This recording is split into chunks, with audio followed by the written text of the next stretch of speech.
¿A quién no le gusta oler bien? Cuando vas caminando por la calle o va delante tuyo caminando una persona bien perfumada, decís, uy, qué lindo aroma. O cuando llegas a algún lugar, o llega una persona que está perfumada, decís, uy, qué lindo huele, ¿no? Que da la sensación de que la persona además se cuida o cuida esos detalles. Pero últimamente han aparecido, o por lo menos más masivamente, un montón de fragancias nuevas que tiene que ver con estos perfumes árabes y que han llenado los espacios. Por ahí algunos son más económicos que otros, pero tienen la particularidad que se perciben distinto a los perfumes que uno estaba más acostumbrado y da la sensación de que duran un poco más en la piel. Son fragancias sin fronteras, podríamos decir. Pero yo no les voy a contar de esto porque es un tema que apasiona y se adopta un perfume para determinadas horas del día, aquellos que pueden, y si no, con uno que lo hacemos muy personal, ¿no? Como que es un accesorio muy propio de cada persona. Voy a hablar con Nina Lamezón, que es creadora de fragancias y artista olfativo, y le vamos a preguntar esto y mucho más. Nina, ¿cómo estás? Buenas tardes. Hola Nati, ¿cómo estás? Muy bien, qué hermoso tema, por favor. Me encantan los perfumes. Primero quiero decirte que estoy encantada de hablar con una bahiense. Ah, no me digas. Por supuesto. Tengo parte de sangre hurtada bahiense a través de mi marido. Ah, mira qué bien. Qué bien. Yo no soy medio mentirosa, soy mitad bahiense, o por lo menos adoptada, ¿no? Bahiense, porque soy de Dorrego, de por acá cerquita. Bueno, pero por ahí. Pero por acá, y hace muchos años que vivo en Bahía, así que qué lindo. Mi casa está acá, mi trabajo y la mayor parte de mi historia. Así que bueno, ¿cómo es el apellido de tu marido? Por ahí está algún familiar escuchando. Fabricio Crotter, además estuvo también en los medios de comunicación de ahí de Bahía, bien, así que... Muy bien. Bueno, sí. Es como que sos de la casa, a ver, sos una más de acá. No, aparte he tenido la fortuna de vivir allá en Bahía, así que sí.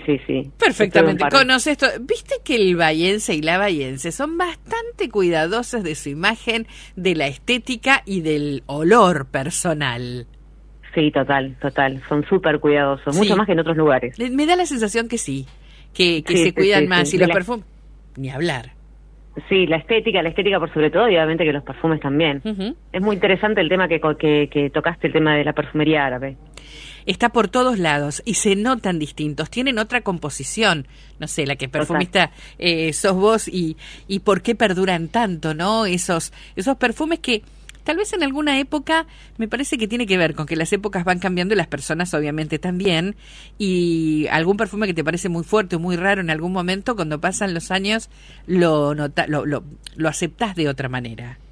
Totalmente. Sí, bueno, en principio me gustaría hacer una distinción con respecto al tema de perfumería árabe como título general. Ajá. Porque la perfumería árabe, el origen de la perfumería real es de Medio Oriente, y lo que hay ahora, que es lo que vos nombrás, que se siente, se percibe todo el tiempo en la gente, es una nueva corriente, un tipo de perfumería que pueden no ser árabes, pero sí tienen una línea de la creación desde el punto de vista oriental, que son perfumes, en principio tienen una estética maravillosa, unos frascos voluptuosos, súper llamativos, y además la duración y la prolongación de la fragancia en el tiempo, ¿no? Son súper estridentes.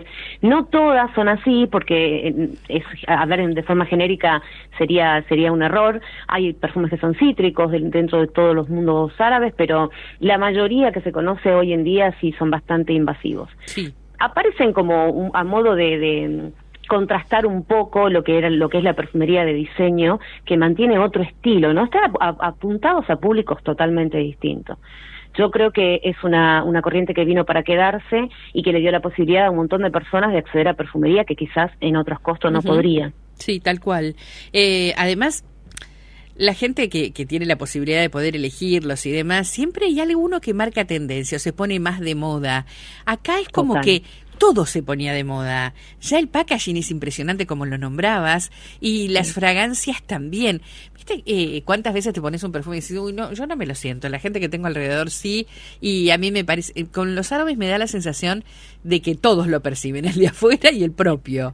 Sí, sí, porque el proceso de creación de una composición de ese estilo, no le llamemos árabe en sí mismo, si no conocemos el origen, sino el tipo de perfumería que hacen, es una perfumería bastante presente, trabaja mucho juego de ámbares, notas muy estilo de oud, de maderas muy orientales, inciensos, muy dulces, sí, son bastante perceptibles, pero insisto que no todos son así, ¿no? También tenés tipo de perfumería árabe que son florales, frescos, cítricos, pero bueno, lo que circunda también tiene mucho que ver el tema de las redes sociales, ¿no? La difusión de la perfumería árabe hoy de la mano de los reseñadores hace de que todo el mundo conozca lo que es un tipo de perfume árabe, pueda acceder, como te digo, y bueno, salir un poco a competir, entre comillas, al mercado de la perfumería de diseñador, que obviamente maneja otros costos, otro público y otra estética, incluso son más lineales, mucho más elegantes, si se quiere, ¿no? Desde el punto de vista visual.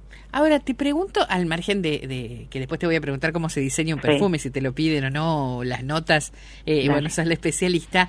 Lo que me llama la atención, que ha crecido mucho también, que siempre existieron, pero por ahí ahora hay un mercado bastante fuerte, y no sé cómo manejan ambos, que tiene que ver con las imitaciones o los alternativos. Sí, total. Bueno, es por eso te decía que es importante hacer la distinción en lo que es perfumería árabe real, de Medio Oriente, y lo que es un estilo árabe, que es todo esto que se ve en la calle. Lo que hacen estos dupes, se llaman copias, réplicas, inspiraciones, de perfumes convencionales, conocidos, de marcas de diseñador, es eso, es sacar el fragmento, la columna vertebral de esa fórmula, por ponerte un ejemplo, la Vie Belle, ¿no? De Lancôme. Se estructura la columna vertebral de esa fórmula y se la modifica con ciertos materiales, como te nombraba recién, los ámbares o mucho más maderosos o mucho más dulzones, que rompen un poco el ADN original, pero mantienen la esencia. Entonces de repente tenés un perfume de diseñador, pero al estilo árabe, digamos, ¿no? Más low cost, más accesible, tenés muchas más variables. Eso existió siempre. Lo que pasa es que ahora con esto de las redes, de la masificación de la información, se ve muchísimo más. Tiene mucho que ver también con la entrada de mercadería de afuera acá en nuestro país, pero acá tenemos marcas también argentinas que hacen estos dupes, estas copias, de la mano de cualquier perfumería de catálogo, por ejemplo, no sé, Milanel, Arbel, también hacen lo mismo, obviamente, pero con una impronta totalmente distinta. Qué bien. Ahora volvamos a lo que te había consultado antes también, que lo dejé medio pendiente, que era una marca. Convoca a un perfumista y dice, bueno, yo quiero idear, que de hecho los tienen, ¿no? Los perfumes de las marcas y cada vez más, inclusive modelos, cantantes, tienen sus propias líneas que van creciendo de acuerdo a lo conocido. ¿Cómo se elige esa fragancia? ¿Cómo se crea una fragancia? Y es bastante arduo el brief original. Nosotros trabajamos bajo un brief. Un brief es un concepto de lo que la marca quiere transmitir, no desde el punto de vista olfativo, porque al menos yo trabajo así. El olor es el resultado de todo un proceso. Prefiero centrarme en lo que la marca quiere transmitir como emoción, ¿no? Para hacerle vivir al cliente una experiencia, y eso puede determinar un tipo de olor particular, digo. O sea, no empiezo de atrás para adelante como se suele pensar, de decir, quiero una fragancia cítrica, marina, con notas de cedro, no. Eso es consecuencia de todo ese trabajo, ¿no? Es una búsqueda intensa que se hace con todos los valores de la marca, si estamos hablando de una marca puntual, ¿no? También se hace lo mismo para una persona, ¿no? La persona se acerca creyendo que su perfume ideal es de rosas, y cuando empiezas a buscar un poquitito más atrás, indagar emociones, situaciones vividas, experiencias, la infancia, quizás no terminamos en una rosa. Y eso suele pasar muy seguido. Pero es hermoso, es un proceso. Yo digo que todo ser humano debería atravesar por el proceso de creación, porque es como un psicólogo encubierto, más o menos. Te das cuenta de qué es lo que más resuena en vos, o qué es lo que más vibra en vos, y a eso lo convertimos en perfume. Ahora, lo curioso de todo esto es que todos los sentidos son importantes, pero el olfato tiene esa posibilidad de que en un segundo te encontrás en algún lugar que te refleja esa fragancia. Total. Si es de rosas, tal vez algún jardín que tuviste cerca, o a mí me pasa a veces con algunas fragancias, a mí me gustan más los perfumes más cítricos, y a medida que pasan los años tal vez un poco más frutales, pero es con lo que me siento más cómoda, ¿no? Me siento como que es un aroma más fresco. Pero hay algunas combinaciones que es como que me pegaran en el pecho, que me generan emoción. Total, eso es maravilloso cuando sucede. No sucede con todos los perfumes, es como vos lo decís, bueno, vos vibrás con ese segmento aromático, depende también mucho de la edad, como decís vos, el género que tengamos, el entorno en el que vivamos, ¿no? Pero esto sucede por una cuestión anatómica, netamente, que es que nuestro olfato está directamente relacionado con nuestro sistema límbico, digo, es el conector directo. Y este sistema límbico, que es un fragmento anatómico en el cerebro, es quien aprieta los botones de la emocionalidad, de los recuerdos, del aprendizaje. Claro. Entonces, si pudiéramos utilizar los aromas como bastones, ¿no?, para poder transitar la vida desde la emocionalidad, sería maravilloso. Y esto nosotros lo pudimos percibir más a flor de piel a partir de algo que nos sucedió a todos, que fue la pandemia en el 2020, claro, en donde nos dimos cuenta que podíamos perderlo, ¿no? Entonces ahí es como que empezamos realmente a darle dimensión a lo que es el sentido del olfato. Y esas concentraciones maravillosas que tienen algunos, o no sé si es lo mismo, por supuesto que lo vas a explicar, ¿no? El eau de parfum, sí, no sé, hasta las aguas floridas, como dicen en México, o las colonias inglesas que usaba mi abuela. Que total. Ahora es un body splash, pero antes era una colonia. Exacto. Sí, eso tiene que ver en realidad con la estructura de la fórmula, pero hablando un poco de manera coloquial, sí, un EDT, un EDP o un parfum, en lo que varía en cuanto a nomenclatura es la cantidad de aceite concentrado aromático, ¿no?, y la dilución en la que uno expone ese perfume. Pero nada te dice que un EDT no te pueda durar. Yo siempre lo pongo de ejemplo. A mí me gustaba muchísimo, lo tengo todavía, al perfume Charlie Red de Revlon. No sé si y la línea Charlie, que estaba red, olvidate, y el blue, que era el azul. Maravilloso. Era maravilloso. Mira, bueno, era chica, te voy a contar una anécdota, porque todo el mundo lo usaba. No sé si era más fácil conseguirlo en alguna farmacia. Ahora en las farmacias conseguís, antes no. Y se había puesto de moda, estoy hablando principios de los 80, ¿no? Entonces todo el mundo olía a Charlie azul.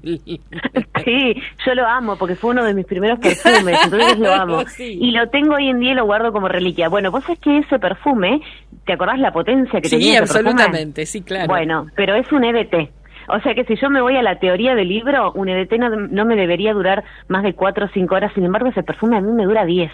Increíble. O sea, no tiene que ver tanto con el formato de producto, digamos, la variedad EDT o EDP, sino con la fórmula. Y ahí es donde basamos un poco esto en la vieja escuela de la perfumería, ¿no? ¿Por qué los perfumes de antes olían distintos que los de ahora? O sea, tenés para hablar de perfumería un mundo maravilloso.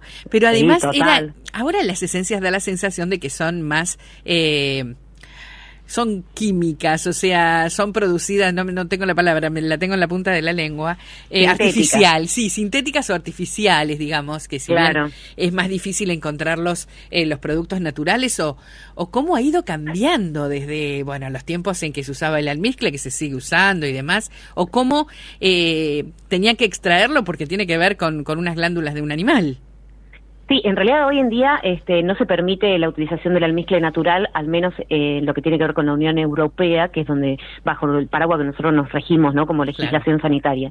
Se utilizan almizcles blancos, que es un tipo de composición química, entendiendo que todos los productos que van dentro de un perfume, sean naturales o no, son químicos igual. Pero lo que es perfumería, el concepto como tal, es una combinación de naturales, aroma químicos y aislados, que es un fragmento de una molécula natural. Bien. Todos lo tienen, algunos en mayor o menor medida, y eso también estaría bueno, es un mito que hay que romper con lo que lo natural es mejor, viste que siempre se suele decir. Sí, claro. Y bueno, desde el punto de vista cosmético no es así, de hecho estamos mucho más expuestos a materiales que se llaman alérgenos dentro de la composición, que bueno, estamos más expuestos a sensibilidad dérmica, fototoxicidad y un montón de factores que tienen que ver con la salud por la utilización de ciertos materiales. Por eso estamos como regulados constantemente todos los que fabricamos cosméticos, ¿no? Y debemos tener obviamente que ese ojo crítico a la hora de construir. Claro, tal cual. Ahora, hay una cuestión que tiene que ver con lo personal, que si bien nombrabas recién el ícono de los 80 o el perfume de Revlon que nombrabas recién, claro, no a todas las personas le pegaba igual. Total. ¿Te acordás del Lulú? Sí, el Lulú me acuerdo. Lulú no era para cualquiera. No era para cualquiera. No, tal cual. Pero inclusive con l'Art du Temps, que eran los perfumes que se conseguían más fácilmente, ¿no? Que son perfumes que tienen muchos años y que por ahí alguno lo recuerda todavía, y algunos que se han transformado como perfumes de nicho. Uno de ellos es el Giorgio Beverly Hills, que no es fácil conseguir y fue un perfume que marcó una época. Claro, la incorporación de los perfumes acuáticos dentro del mundo de la perfumería, el Giorgio fue un hito, ¿no? Junto con más adelante el Calvin Klein One, claro. Que fueron el Alien de Mugler dentro de los Gourmand también, o sea, son todos hitos de la perfumería que marcan un antes y un después en la utilización de los perfumes. También entendamos, yo no sé cuántos años tenés vos, Nati, muchos. Yo tengo 40. No, bueno, muchos yo más que vos. también tengo, bueno, no se nota, pero nosotros, los adolescentes de los niños de los 80 consumíamos los perfumes de nuestras madres. Sí. ¿no? O sea que ese era nuestro espejo, ¿no? No había como perfumes de adolescente como hay hoy en día. O sea que andabas a los 13 años con un Animal como si nada. Igual era una gloria, la coquetería era una gloria. Te digo que y mujercitas también. Ahí estaba tremendo. El Paco, claro. Olvidate. Y después el Kevin, que también lo desprestigian, pobre Kevin, es un perfumazo. También es un perfumazo. Ahora, la elección de los frascos, porque el coqueterías que tenemos, que era hermoso, la fragancia que tenía, por lo menos, el packaging era muy importante. Pero era un frasco como de Rigopal, era un frasco blanco de vidrio. Sí, un flasco opaco que tenía una cupulita como si fuese una calecita. Una capelina, como un sombrerito. Una capelina, exacto, como un sombrerito. Tal cual. Sí, era maravilloso. Bueno, eso estéticamente hoy en la Argentina es bastante complejo, ¿no? Porque tenemos una gran pata que seguir ahí fomentando. Bueno, yo por medio de la Asociación de Perfumistas estamos tratando de que esto se aceite un poco más, que es la obtención de estos insumos, ¿no? Que antes justamente parecía tan común comprar un frasco blanco sin problema y hoy en día, bueno, es algo que nada, hay que tener paciencia, sí, ya vamos a lograrlo. Totalmente. Pero con toda esta entrada, como decíamos, de los perfumes orientales, o para no denominarlos como estabas diciendo, ¿por qué hoy en día se ponen tan de moda? ¿Tiene que ver con el costo o tiene que ver como que la gente los empieza a elegir un poco más o se anima? Hay varios factores. Uno es la posición de la perfumería de nicho, que es una de las perfumerías más exclusivas dentro de los segmentos de la perfumería, que es muy costosa. Son fragancias de un proceso creativo muy libre. En conclusión, el precio es bastante elevado. Entonces, el mercado de este tipo de perfumería sale a competir un poco eso. Alcanza estos perfumes al público más masivo por una cuestión de precios y visual. Y otro factor que, como te mencionaba, el tema de Internet y el manejo de la información vía virtual es fundamental. Hoy en día un reseñador es tan importante como el perfume en sí mismo, porque son los divulgadores de la información. Entonces, un reseñador te posiciona un producto, el precio que tenga el producto se va a vender igual. Entonces, eso pasa de boca en boca y cuantas más personas escuchan esa reseña, más lo quieren comprar. Así que creo que es toda una cadena de por qué suceden estas cosas, ¿no? Tal cual. La realidad es que está buenísimo que se acerque la perfumería a distintas narices, que quizás antes tenías un perfume que lo usabas para la mañana, la tarde, la noche, eventos o no eventos, usabas el mismo. Hoy tenés una posibilidad bastante más amplia. Sí. Hay acá un oyente que pregunta qué tenía el pachuli que era infumable. Claro, había gente que lo quería. El pachuli es el gran denigrado del mundo de la perfumería, porque se lo asocia erróneamente con la época de los 60, en donde se fumaba marihuana en ciertos segmentos y se tapaba el olor con el pachuli, pero el pachuli en sí no tiene nada que ver con el olor a marihuana. Pero es espectacular. Claro. ¿Y tiene que ver también con la concentración de esta esencia a veces también? Sí, totalmente. Tiene que ver más que nada con los materiales, no con tanto con la concentración. Yo hago una muy buena fórmula, ambarada y amaderada, por ejemplo, la pongo en un porcentaje muy bajo y va a tener la misma proyección que una que tuviera lo contrario. Es la estructura de la fórmula y el tipo de materiales. Lo que hace este tipo de perfumería, que está hoy en día muy en auge, que es la que nombrabas vos, es trabajar con materiales ambarados, pues si vos te pones a oler 2 o 3 árabes, los más hypeados, digamos, todos tienen un perfil olfativo similar. Y eso similar es un material que se le coloca a todos para proyectar mucho más la vida de esa fragancia. son ámbares de menor costo, no significa de menor calidad, sino de menor costo. Por ende, el precio del producto tampoco se trepa tanto, como si fuese, un ámbar de otro estilo. Bien. Pero bueno, es un estilo de perfumería. Estamos todos bajo el mismo sol, así que abracemos a la perfumería árabe. Absolutamente, llegó para quedarse, me parece. Totalmente. Y además, ¿cómo va lo dinámico que es todo esto? Que si bien han pasado unos cuantos años o unas cuantas décadas, ahora es como que todo vuelve a... Todo es árbol de higo, rosas y frutas, o sea, no los nombres... A lo natural. Al natural. Tal y se cual. vuelca todo a eso, como que antes era, no sé, nombrar un higo era como una mala palabra, por decirlo de alguna manera, pasaba a ser una fruta como silvestre que estaba en el fondo del patio de la abuela, y ahora como que se revaloriza el todo en eso. Totalmente, sí. Hay una corriente que viene, bueno, nosotros siempre consumimos un poco la cola del huracán de Europa y ahora se viene un poco esta nueva tendencia de naturalizar los naturales, valga la redundancia, y de utilizar materiales. De hecho, esto también es gracias a los procesos tecnológicos de la obtención de materiales. También vamos a empezar a escuchar nombres como, por ejemplo, olor a ruibardo, a rúcula, dentro del mundo de la perfumería, cosa que antes era imposible de creer. Claro, hoy en día se está incorporando también por el otro lado toda una paleta de colores blanca, con estilo de aromas tipo lechosos, tipo de arroz. Se está tratando de volver un poco más a lo natural. Eso es un poco el reflejo de la sociedad, ¿no? Los perfumes, como la música, pasa lo mismo. Exacto. Refleja lo que la sociedad busca, claro. Ni más ni menos, pero cómo nos prende la mecha el recuerdo, el olorcito ese de algún perfume, de alguna abuela, de alguna mamá, de una tía, algo, o el que más se usaba. No se conseguían tantos, había que enfocarse en lo que había. También, y lo que había que cuidarlos, porque no entraban tampoco tan fácilmente. No, y ese es un tema, porque, no sé, en la casa de mi abuela había un perfume, tenía un frasco muy particular, que parecía una Torre Eiffel, pero siempre estaba el frasco lleno. Y cuando pudimos acceder al frasco estaba rancio, tenía un olor estaba vinagrado, estaba acetado. ¿Y cuánto dura un perfume? Porque también eso es para tener en cuenta. Bueno, vos sabés que ese dato que es un dato que anda dando vueltas y la gente interpreta que no tienen fecha de vencimiento porque tienen más bien como un objeto de colección, ¿no? Como esto que contás vos, de guardar el frasco como algo preciado. La realidad es que todos los perfumes tienen fecha de vencimiento y todos los materiales con los que se hacen los perfumes también lo tienen.